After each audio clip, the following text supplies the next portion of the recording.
Annyeonghaseyo. Kembali lagi.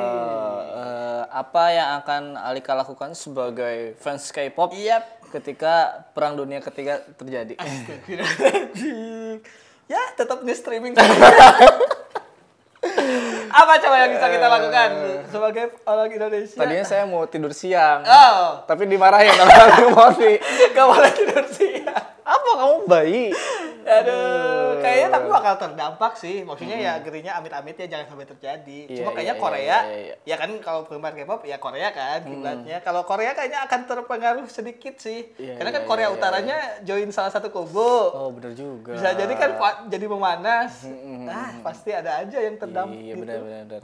Nah, ngomong-ngomong tidur, kemarin ada yang tidur. Saya kira tadi bridging-nya mau kemana? Dari tidur. ada yang tidur kemarin. Kok bisa? Podcast ini dibuat setelah kita mengetahui ada berita salah satu member dari The Boys yaitu Jo Haknyeon dikeluarkan dari The Boys gitu. Mungkin teman-teman juga udah ada yang tahu kronologi besarnya gitu ya. Kalau garis besarnya sih 16 Juni kalau nggak salah ada berita dulu kalau Jo Haknyeon itu berhenti melakukan aktivitas. Iya, itu dulu. Karena alasan pribadi. Dari agensi. Saat itu apa ya namanya? Pemikiran penonton atau fans itu mikirnya alasan kesehatan. Betul. Karena di 2023 Jo Haknyeon memang Pernah. sempat hiatus karena alasan kesehatan. Sehingga ketika muncul berita Haknyeon berhenti aktivitas karena alasan pribadi, mungkin sakit. Karena sebelumnya pernah juga. Udah biasa sekarang. 2 hari kemudian keluar Jo Haknyeonnya dari The Boys. Iya. Langsung kan, kenapa nih? Ada apa nih? Betul. Gitu. Tiba-tiba di apa tuh namanya? Klarifikasi atau pengumuman dari agensinya itu 100 ya. 100 gitu. Ada satu kalimat kalau nggak salah terlibat tidak disebutkan prostitusi. Iya benar. Belum. Belum soalnya. Pokoknya terlibat masalah pribadi. Iya, masalah sekarang.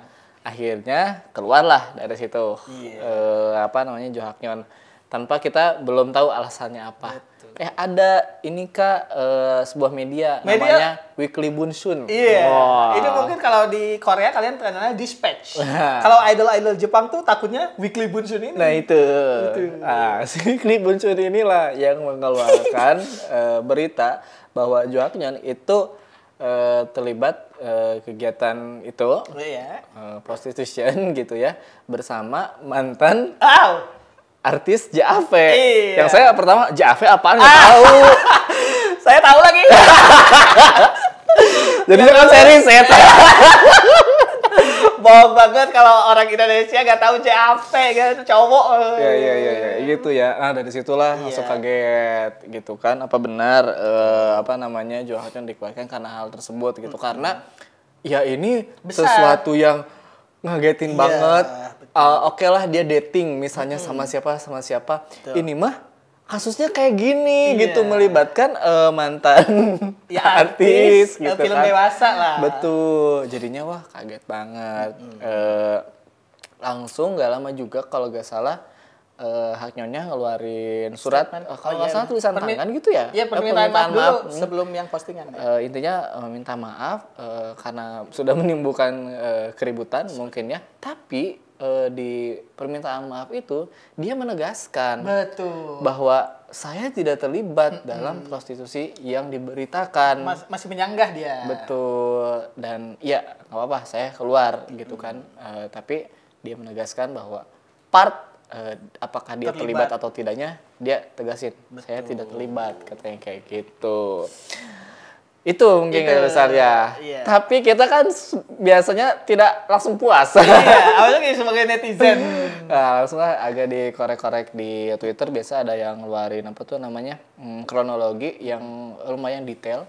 Dan ternyata kejadian ini tuh di 30 Mei. Betul. Dimana memang Haknyeon itu bertemu dengan aktris JAV-nya yang bernama Asuka Kirara. Oh, bukan Yuwa Mikami. Bukan. Mikami yang kedua buat saya. Ada listnya.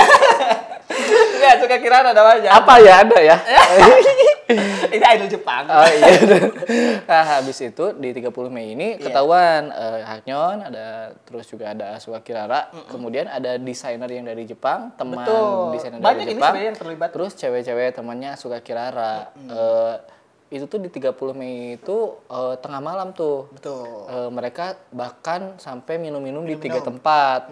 Ya agak mencurigakan adalah ketika Haknyeon dan Asuka Kirara dan juga beberapa temannya pindah tempat tapi ke rumah Asuka Kirara. Betul, katanya. Pindahnya ke rumah tempat pribadi. Betul. Nah, itu tanggal 30 Mei tengah malam. Ternyata sebelum jam 12 siang Haknyeon tuh udah pulang ke tempat hotel para member nginep kayak gitu. Nah, si Weekly Bunsun itu yang kayaknya menjadi paparazi saat kejadian tersebut mencoba nge-DM Asuka Kirara gitu ya. Aku lupa, maaf koreksi kalau salah. Gak tau Weekly Bunsunnya, gak tau dispatch gitu ya. Mempertanyakan kronologi itu gitu. Dan saat di DM Asuka Kiraranya juga mendinai, membantah gitu ya bahwa ada prostitusi di situ. Tapi ketika dikasih pertanyaan yang lain Asuka Kirara tidak menjawab kayak gitu. Nah, ada satu kejadian yang dikasih tahu Weekly Bunsun yang menurut saya cukup menarik.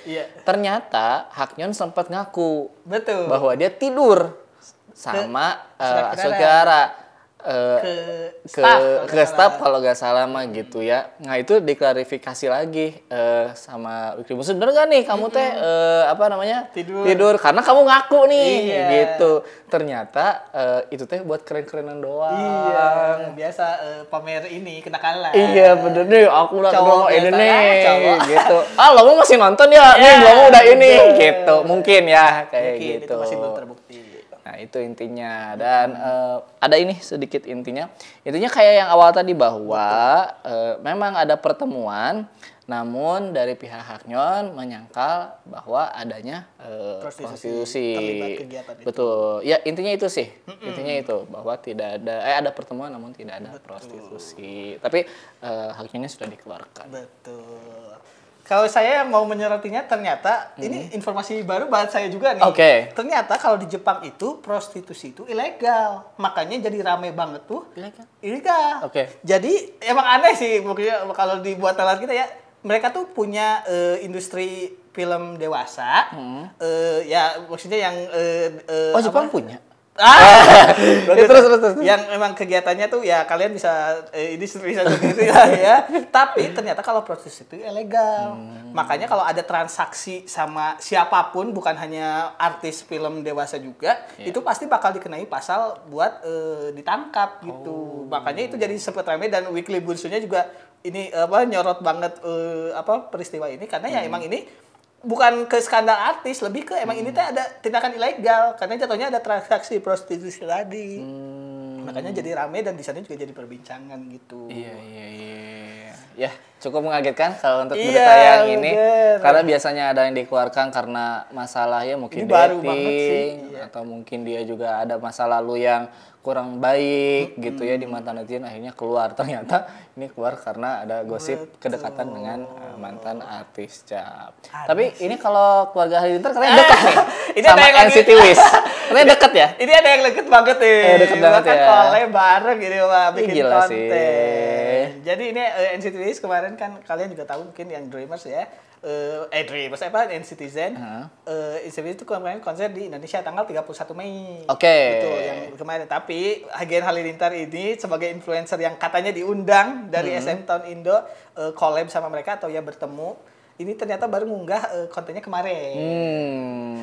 Sama NCT Wiz. Nah, seperti biasa kalau di Twitter apapun bisa jadi perdebatan. Kalau saya tadi lihat kalau misalnya di TikToknya Gen Halilintar mah tidak ada masalah. Komennya ya pada dukung gitu. Tapi kalau di Twitter pindah ke X ya. Banyak netizen yang marah-marah katanya. Kenapa sih harus ngundang influencer kayak gini terus-menerus? Karena sebelumnya tuh udah ada. Jadi bahkan ada listnya yang netizen di Twitter itu yang 127 sama Nagita, Raffi Nagita. Yang NCT Dream sama Pak Mu. Kan ada yang saling betul. Yang NCT Wifi sama Sarwenda ada juga. Nah, NCT ini sama Ziggy Gen Halilintar. Iya. Nah, kekhawatirannya ternyata emang takutnya ini teh si influencer itu cuma FOMO.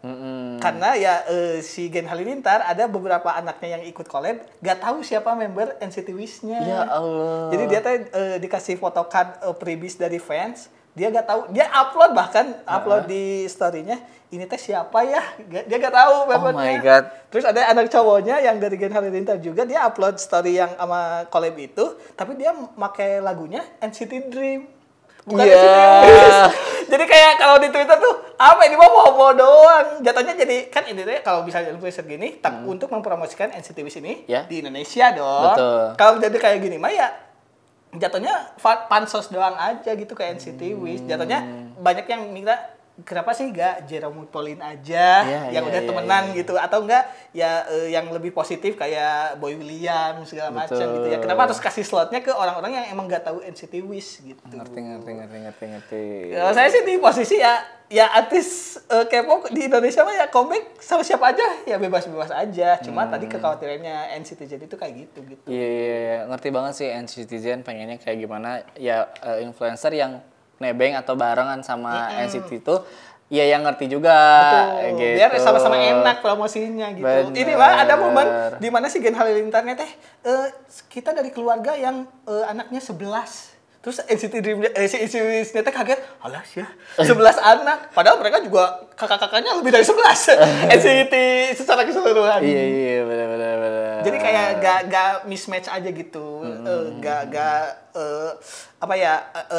Mereka nggak saling berkaitan sebenarnya Gen Halilintar sama grup K-pop gitu. Harusnya mah influencer K-pop aja gitu. Oke, ngerti. Terus pas lagi bikin video TikToknya NCT-nya di belakang ya? Betul, ya biasa diajarin dulu joget Jigi Zaganya. Iya. Mirip sama high note-nya Carmen. Pas nada tinggi Carmennya di belakang, pas live. Ini sih saya antara sedih atau enggak ya emang harus itu jalannya gitu. Iya bener. Kemarin jadi perdebatan ya. Iya. Kenapa Carmen di belakang katanya. Pas nada tinggi kenapa gak kasih spot ya? Karena emang biasanya di grup-grup SM kayak mungkin zaman kita SNSD ketika Taeyeon nada tinggi pasti Taeyeon di depan dan juga disorot gitu. Iya, dikasih spotlight lah. Kemarin kita juga sempat every reaction kan. Ternyata emang party Carmen itu gak banyak screen ininya. Karena screen time-nya karena ya pas itu juga kita nyadar ini nada tinggi Carmen tapi nyorot member yang lain gitu pas nada itu teh. Kalau di MV mah kayak nggak apa-apa lah karena mungkin ada kebutuhan gambar lain. Betul. Gitu ya. Tapi kalau sedang live kayaknya ya agak aneh sih ya. Apa suara yang ditampilkan tuh harusnya memperlihatkan suara itu keluar dari siapa gitu. Biar orang-orang tahu juga kan. Aku lupa sih di acara musik apa yang pas nada tingginya Carmen nggak diliatin kan. Tapi di acara musik lain pas nada tinggi kameramennya agak effort nih untuk mencari Carmen di sebelah mana. Jadi diliatin. Aduh. Semoga SM, sih ya. Parah sih SM kamu. Ini mah ketakutan kita aja sebagai fansnya Carmen dari Indonesia. Takutnya ada mistreatment sedikit. Tapi ya gitu. solusi enggak ya. Iya. Carmennya juga sejauh ini kayaknya happy-happy aja ya dengan promosi lagu Style. Betul. Jadi mudah-mudahan semuanya aman-aman aja. Betul. Kayaknya segitu aja untuk podcast kita di episode kali ini. Kalau ada yang kelewat bahasanya boleh dituliskan aja di kolom komentar di bawah. Boleh nambahin juga kalau ada yang harus dikoreksi juga tulisin aja di bawah. Jumpa lagi di konten selanjutnya. Jangan lupa untuk like, comment, share, dan juga subscribe. Semuanya nuhun alia. Dan juga goyang. Assalamualaikum Yurubun. Asbun. Itu yang Gen Halilintar sama itu saya kira AI. Wah, ntar aku mau mencet dulu. Apa tuh?